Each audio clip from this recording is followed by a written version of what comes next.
Perkenalkan, nama saya Alen Dewea. Baiklah, di sini saya membahas materi tentang pendekatan pembelajaran dalam kurikulum 2013. Pengertian ke-13 adalah kurikulum yang berlaku dalam sistem pendidikan Indonesia.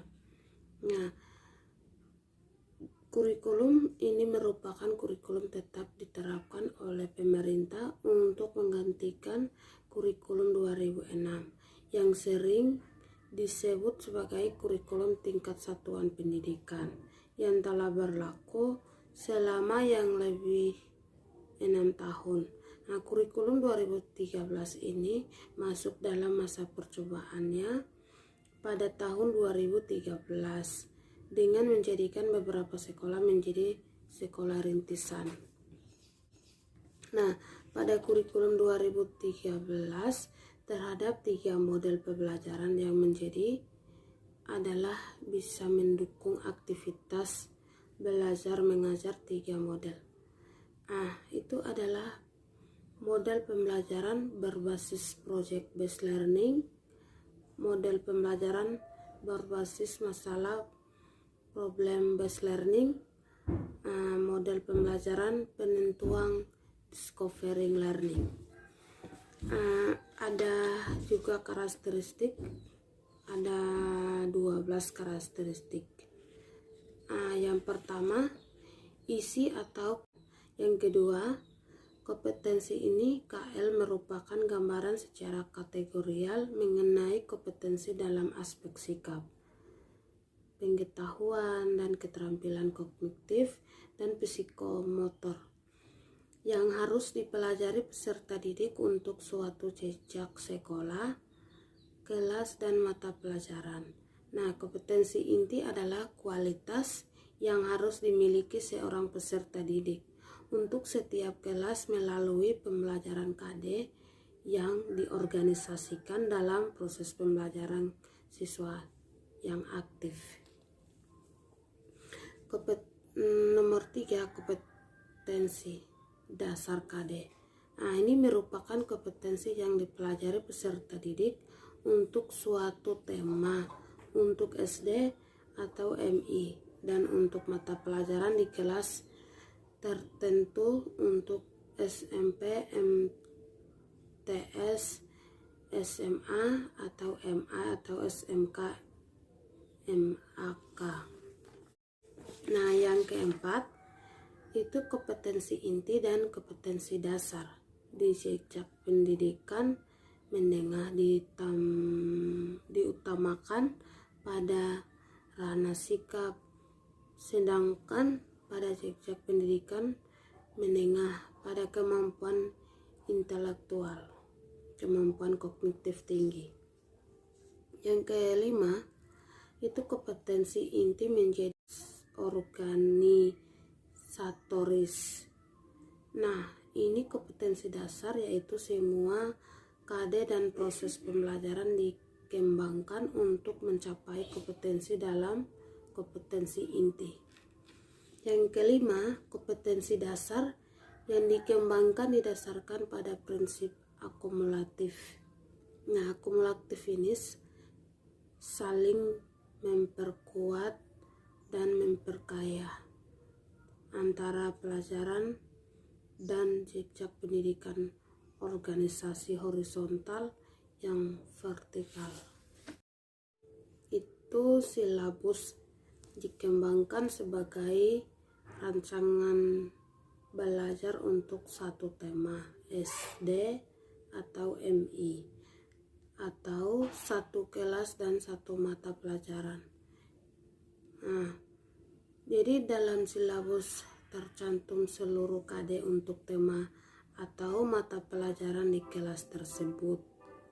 Yang 8, rencana pelaksanaan pembelajaran dikembangkan dari setiap KD yang untuk mata pelajaran dan kelas tersebut. Yang ke-9 itu mengembangkan keseimbangan antara sikap spiritual dan sosial.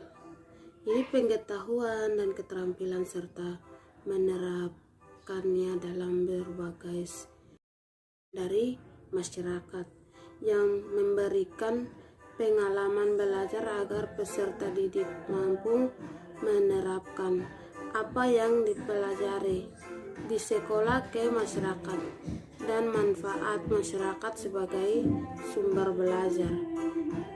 Yang ke-11, ini memberikan waktu yang cukup seluas untuk mengembangkan berbagai sikap, pengetahuan, dan keterampilan. Yang terakhir, ini mengembangkan kompetensi yang dinyatakan dalam bentuk kompetensi inti kelas yang dirinci lebih lanjut dalam kompetensi dasar mata pelajaran. Baiklah, terima kasih. Materi saya sampai di sini.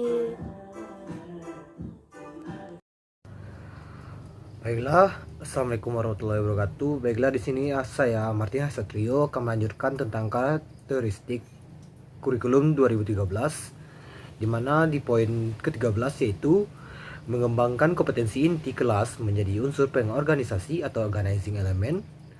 Kompetensi dasar. Semua kompetensi dasar dan proses pembelajaran dikembangkan untuk mencapai kompetensi yang dinyatakan dalam kompetensi inti. Karakteristik yang terakhir adalah mengembangkan kompetensi dasar berdasar pada prinsip akumulatif, saling memperkuat atau reinforce, dan memperkaya atau enrich antar mata pelajaran dan jenjang pendidikan atau disebut dengan organisasi horizontal dan vertikal. Baiklah, materi selanjutnya adalah implementasi kurikulum 2013, di mana implementasi kurikulum 2013 merupakan aktualisasi kurikulum dalam pembelajaran dan pembentukan kompetensi serta karakter peserta didik, di mana implementasi kurikulum membutuhkan kemampuan dan keaktifan guru dalam menciptakan berbagai macam kegiatan yang telah diprogramkan. Baiklah, selanjutnya adalah jenis implementasi kurikulum 2013. Yang pertama adalah pengadaan buku oleh sekolah kepada siswa, di mana proses ini dimulai dari adanya penyediaan anggaran. Dalam hal ini yang diperlukan adalah yang pertama data siswa, HPS atau HEAD, Juknis BOS atau DAK, dan surat edaran yang berasal dari SK Menteri.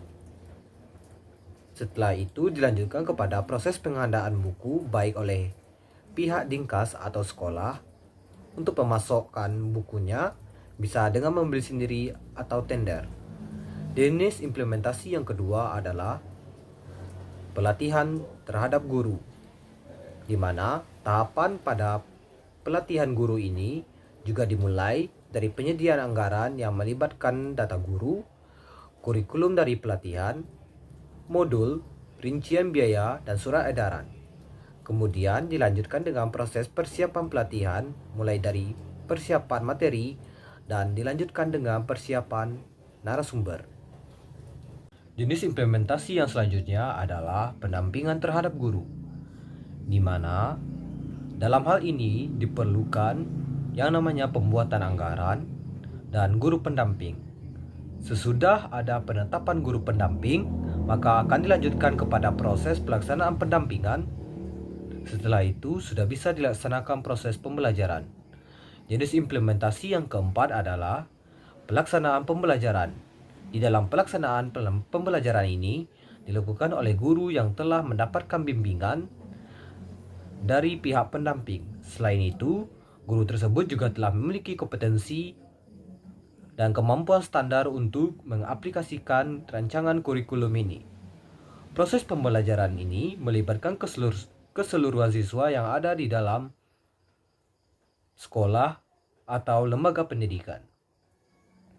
Jenis implementasi yang terakhir adalah adanya monitoring dan evaluasi, di mana setelah proses pembelajaran dilakukan dalam beberapa waktu, berikutnya akan diadakan monitoring dan evaluasi pembelajaran, di mana dalam hal ini akan dilakukan langsung oleh petugas Monef. Dan sesudah proses monitoring dan evaluasi dijalankan, berikutnya akan ada tindak lanjut dari monitoring dan evaluasi agar proses pendidikan menjadi lebih baik.